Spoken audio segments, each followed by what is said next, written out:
This video sponsored by Educost. The struggle to find courses that truly speak your language, it's finally over.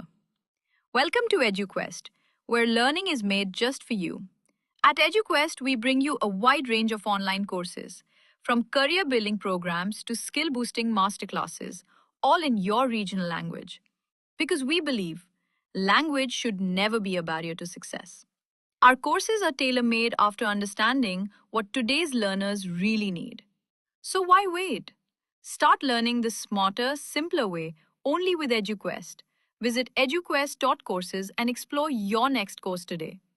And hey, don't miss out on our exciting offers and promotions.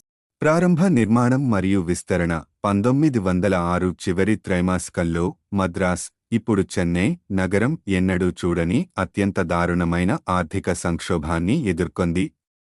19వ శతాబ్దపు మద్రాసులోని 3 ప్రసిద్ధ British వాణిజ్య పేర్లలో ఒకటి కూలిపోయింది, రెండవది distress sale ద్వారా పునరుత్థానం చేయవలసి వచ్చింది, మరియు మూడవది ఒక దయగల దాత ద్వారా బెయిల్ పొందవలసి వచ్చింది.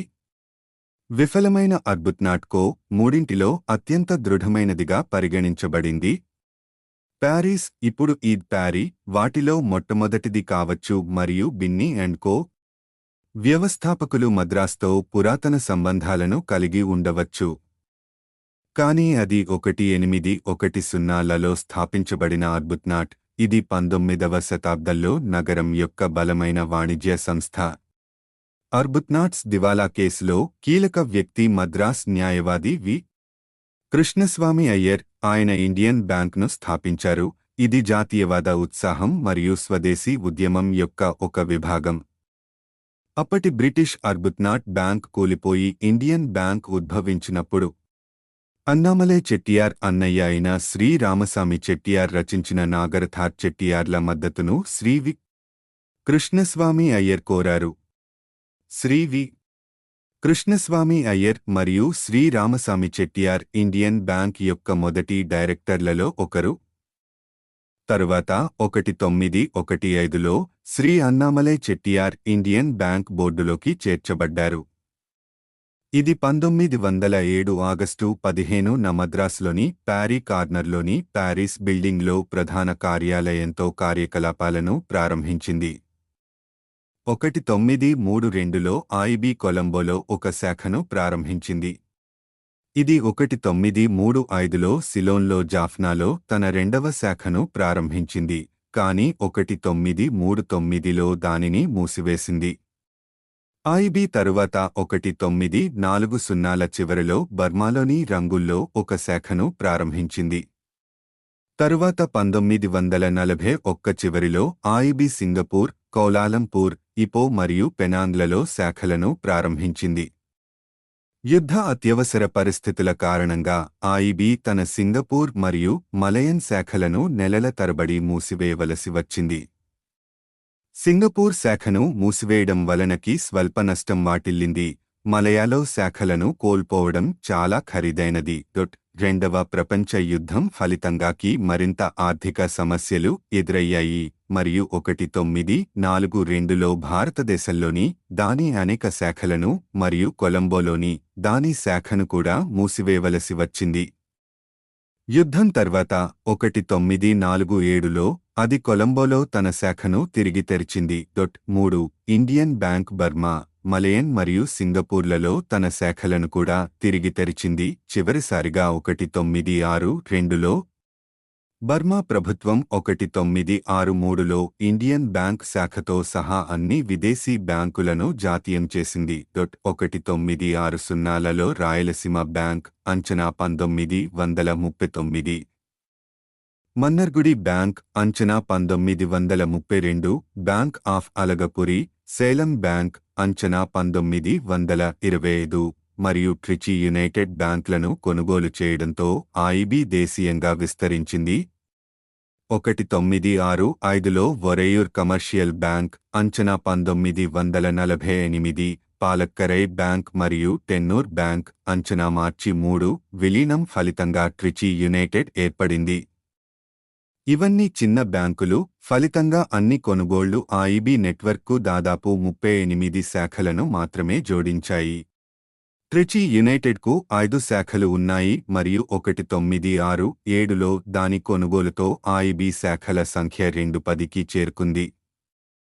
ఆ తర్వాత జూలై 1969న భారత ప్రభుత్వం ఇండియన్ బ్యాంక్తో సహా 14 అగ్ర బ్యాంకులను జాతీయం చేసింది. జాతీకరణ ఫలితంగా జాతీయం చేయబడిన భారతీయ బ్యాంకుల మలేషియా శాఖలు మాతృ సంస్థకు శాఖలుగా పనిచేయడం నిషేధించబడింది. ఆ సమయంలో ఇండియన్ బ్యాంకు 3 శాఖలు, ఇండియన్ ఓవర్సీస్ బ్యాంక్ మరియు యునైటెడ్ కమర్షియల్ బ్యాంక్ మధ్య 8 శాఖలు ఉన్నాయి. 1973లో ఈ 3 బ్యాంకులు యునైటెడ్ ఏషియన్ బ్యాంక్ బెర్హాడ్ను స్థాపించి వాటి మలేషియా కార్యకలాపాలను స్వాధీనం చేసుకున్నాయి. జాతీకరణ తర్వాత ఇండియన్ బ్యాంక్ కొలంబోలో మరియు మరొకటి సింగపూర్లో 2 విదేశీ శాఖలను మాత్రమే మిగిల్చింది. 1978లో అంతర్జాతీయ విస్తరణ తిరిగి ప్రారంభమైంది. ఐబీ ఇండోనేషియాలోని పీటీ బ్యాంక్ రామాకు సాంకేతిక సలహాదారుగా మారింది. ఇది పీటీ బ్యాంక్ మస్యారకత్ మరియు పీటీ బ్యాంక్ రామాయణ విలీనం ఫలితంగా జరిగింది. 2 సంవత్సరాల తరువాత ఐబీ, బ్యాంక్ ఆఫ్ బరోడా మరియు యూనియన్ బ్యాంక్ ఆఫ్ ఇండియా హాంకాంగ్లో లైసెన్స్ పొందిన డిపాజిట్ టేకర్ అయిన ఐయుబీ ఇంటర్నేషనల్ ఫైనాన్స్ను స్థాపించాయి. 3 బ్యాంకులలో ప్రతి ఒక్కటి జాయింట్ వెంచర్లో సమాన వాటాను తీసుకున్నాయి. ఐబీ చైర్మన్ ఐయుబీ ఇంటర్నేషనల్ ఫైనాన్స్కు మొదటి చైర్మన్ అయ్యారు. 1980 మేలో ఐబీ కొలంబోలోని తన శాఖలో విదేశీ కరెన్సీ యూనిట్ను కూడా ప్రారంభించింది.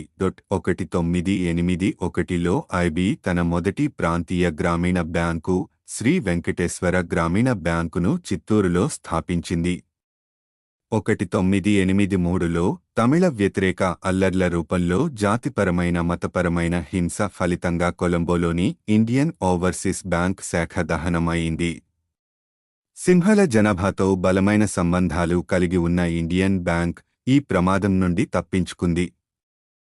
1990లో ఇండియన్ బ్యాంక్ తమిళనాడులో ఉన్న 157 శాఖలతో బ్యాంక్ ఆఫ్ తంజావూర్ అంచనా 1901ను రక్షించింది.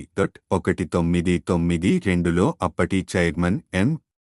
గోపాలకృష్ణన్ దక్షిణాది నుండి వచ్చిన చిన్న కార్పొరేట్లు మరియు ఎగుమతిదారులకు 13 రూపాయలు బిలియన్లు రుణం ఇచ్చినప్పుడు రుణగ్రహీతలు తిరిగి చెల్లించలేదు.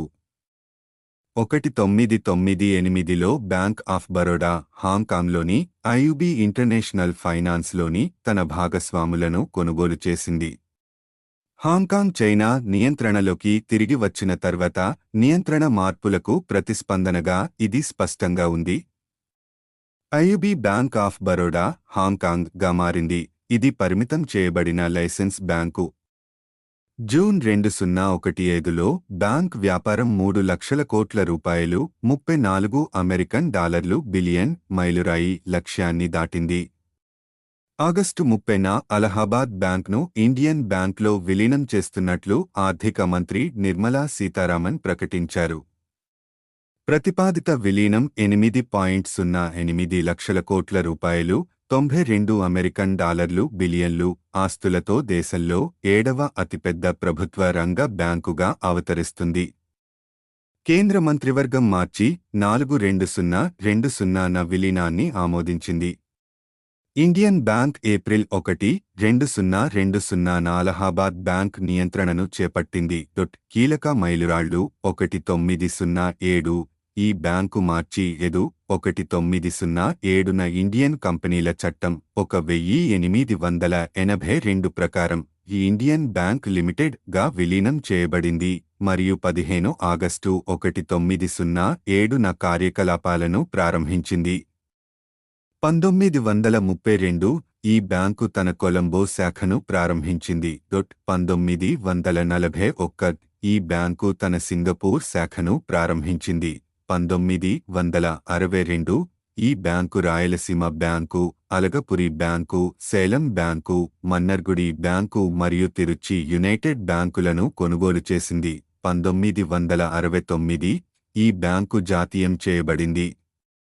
తమిళనాడు ఆంధ్రప్రదేశ్ మరియు కేరళ రాష్ట్రాలు మరియు పాండిచ్చేరి కేంద్రపాలిత ప్రాంతంలోని 9 జిల్లాలకు ఇది లీడ్ బ్యాంకుగా నియమించబడింది.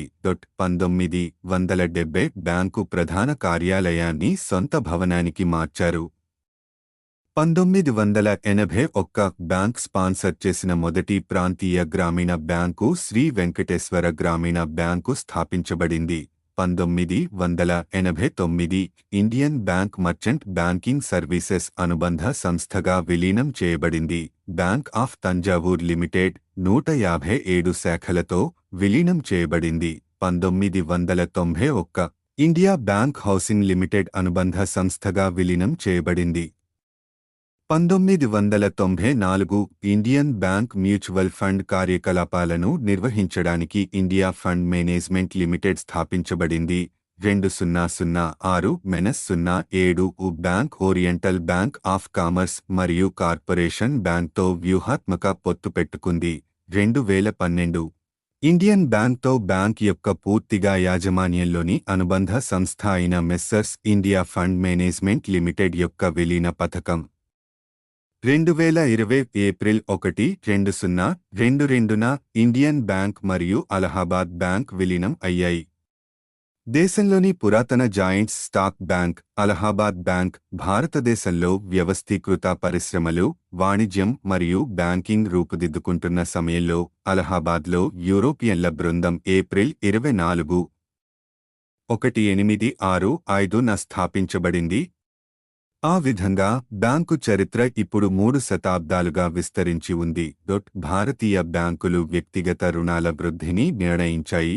భారతదేశంలో వ్యక్తిగత రుణాల వృద్ధి వేగంగా పెరుగుతోందని నివేదిక ప్రకారం మరియు వ్యక్తిగత రుణ రంగంలో అత్యధిక వృద్ధికి కొత్త ప్రణాళికను భారత రిజర్వ్ బ్యాంక్ (ఆర్బీఐ) నిర్ణయించింది.